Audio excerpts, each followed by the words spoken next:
Hello. So, the reason why I'm making this video is because I think a number of people have looked at some of my previous videos and they think that I believe in God or am religious. So I wanted to talk about a few things that will clarify your understanding of me. What I think will clarify your understanding of me. Or maybe it'll make you even more confused in a good way. So first of all, I can't believe I'm mentioning TikTok in one of my YouTube videos, but I'm gonna do it. So the other day on TikTok, I saw this video of these girls. They duetted another video, which means like they reacted to like another video side by side. So like half is one video, half is another video. I know to most people my age, like I sound like an old person right now that I'm explaining this. Anyway, TikTok. You know what? I have a TikTok. I do have a TikTok. My TikToks are pretty stupid, but it's fun. And there's some funny stuff on there. Anyway, that's an aside. So they were reacting. These girls were reacting to this video of this girl praying.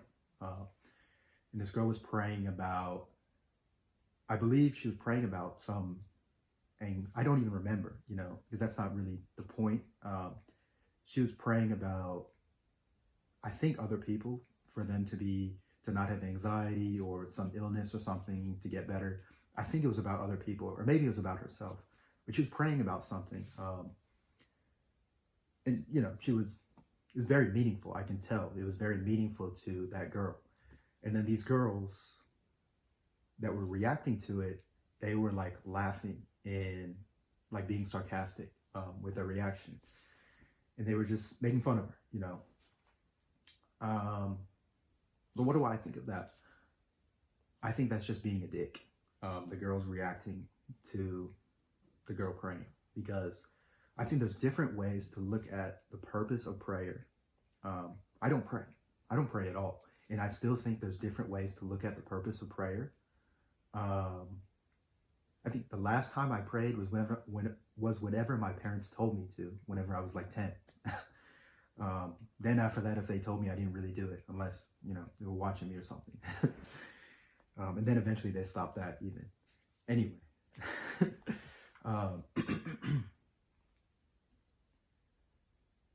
There's different ways to look at the purpose of prayer, but I just want to look at it in terms of one way for the purpose of this video. A lot of times I've said purpose already in this video. Anyway, what do I think of that? I think that's just being a dick. Did I say that already? I think that's just being a dick, because this was obviously something that was meaningful to that girl, and it's something that synthesizes her care and concern for goodness, That's something that anyone can agree on. She's praying for something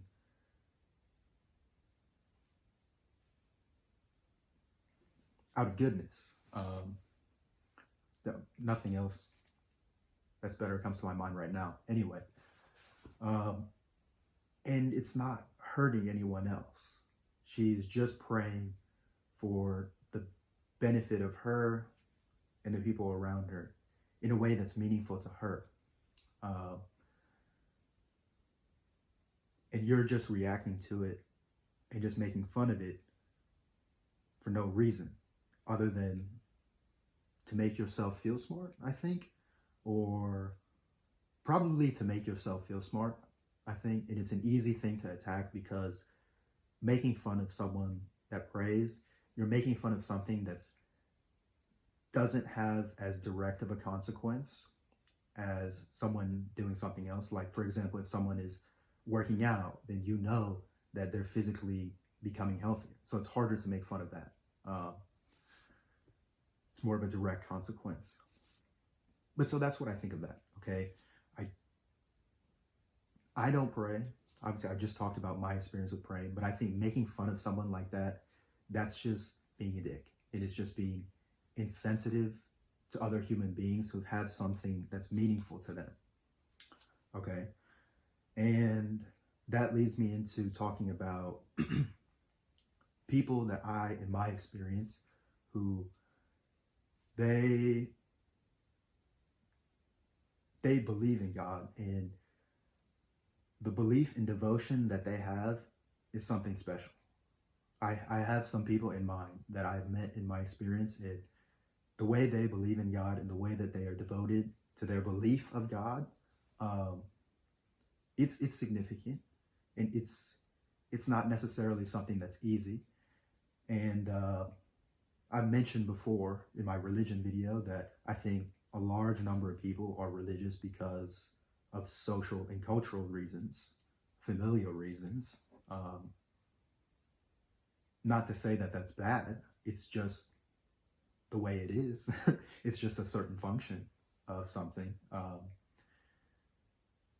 But it's not, on an individual level, it's not as deep or as genuine of a reason as some of these people that I have met, who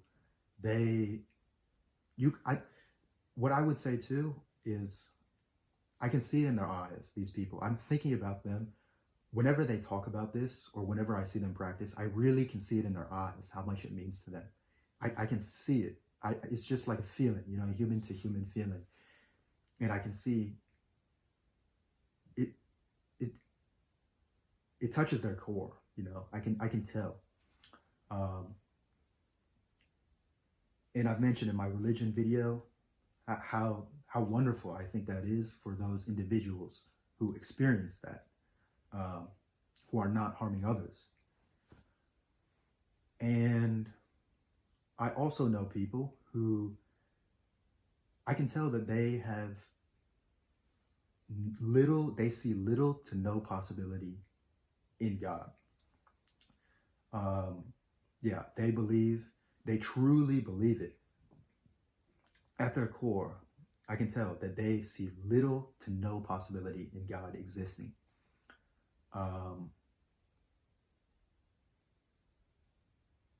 So yeah, there's that.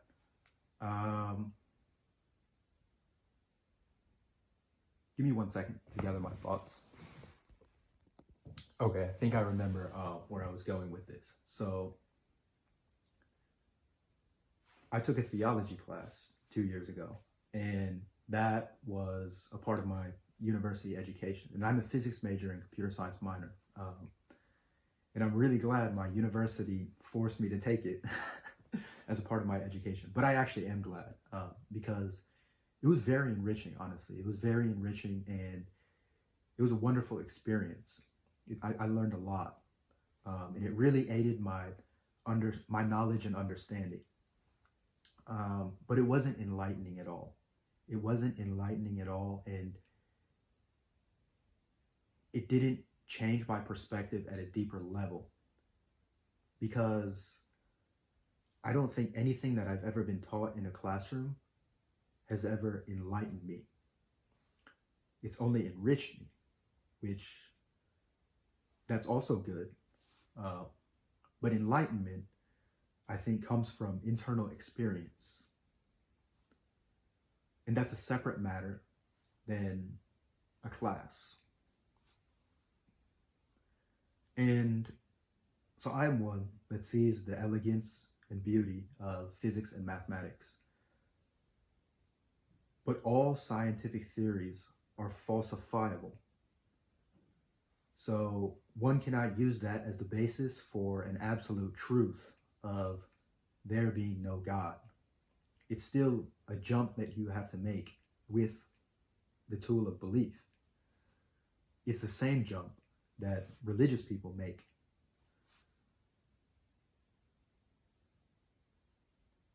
And so I think part of the problem is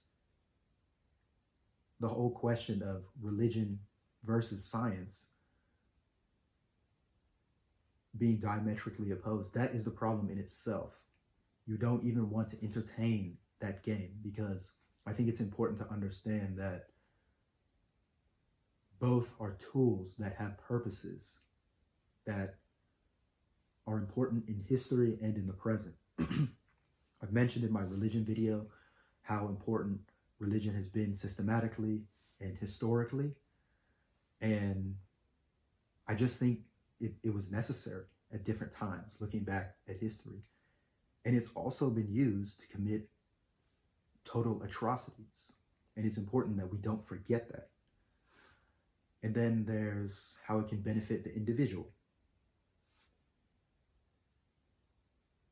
And it also can hinder that individual's perception if they think it's an absolute truth. It's important that they understand that your beliefs are not absolute truth. But that also is the same thing with science. It's funny, like with physics, I know for sure, like, how many times we have been wrong. Continuously, we have proven ourselves wrong with better and better theories and models. And those are just tools for us to use to explain something. All scientific theory is falsifiable.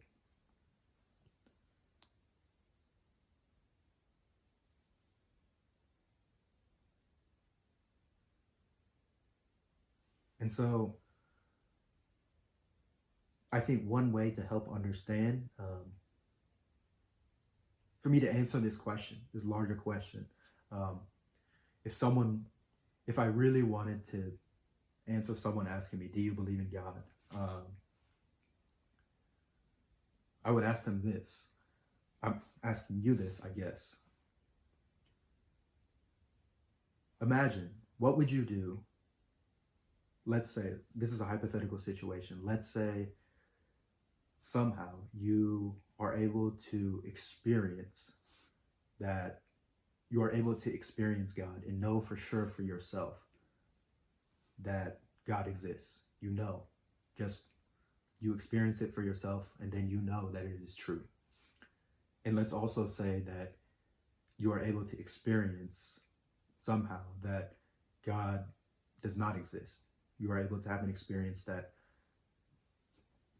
shows you that. And now you know. So my question to you then is, what would you do in each situation? And I think me answering the question shows you the perspective that I have. I don't think it really matters if either situation happened to me.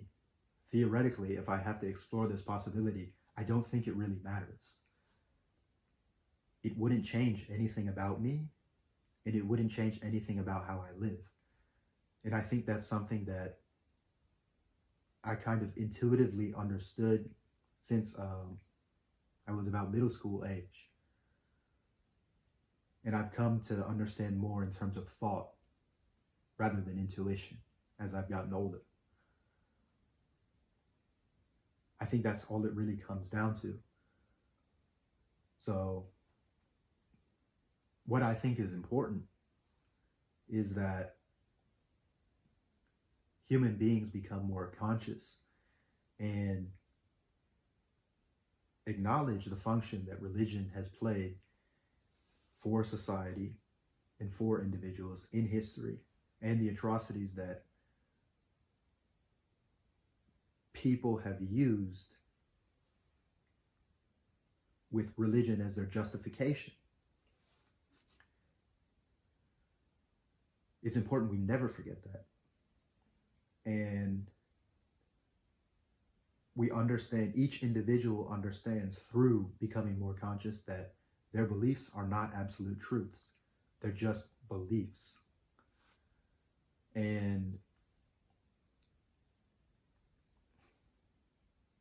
also understanding the limitations of science, that scientific theory is falsifiable. It's just theory that we use, and it's so beautiful and elegant, but it has its limitations. So yeah, I think it's kind of funny that, you can obviously tell that I spend a lot of time thinking or talking with other people about existential things. And I'm telling you, the answer to that question that I posed was, I don't think it matters if either one happens. If either of those situations happen to me, it would not change anything about me or the way that I live. And so that kind of leads me into saying that I don't really believe in anything. I don't really believe in anything. And if I go strictly by the definition of the word belief, I don't really believe in myself even though that's a common popular phrase, and I get what it means, the social kind of implications of what that means. And of course, if someone took me out of context, I would sound contradictory in saying that. So sure, I'll explain it more. I have confidence in myself and I have hope for the future, but I recognize the wonderful parts about myself, the capabilities that I have, and also the faults that I have. And I have some understanding of myself and some understanding of the world. And I have hope for something beneficial to happen, but it's not something that I know exactly will happen. So I don't really believe in myself. I have confidence in myself and hope for the future, but I don't really believe in myself. I don't really believe in anything.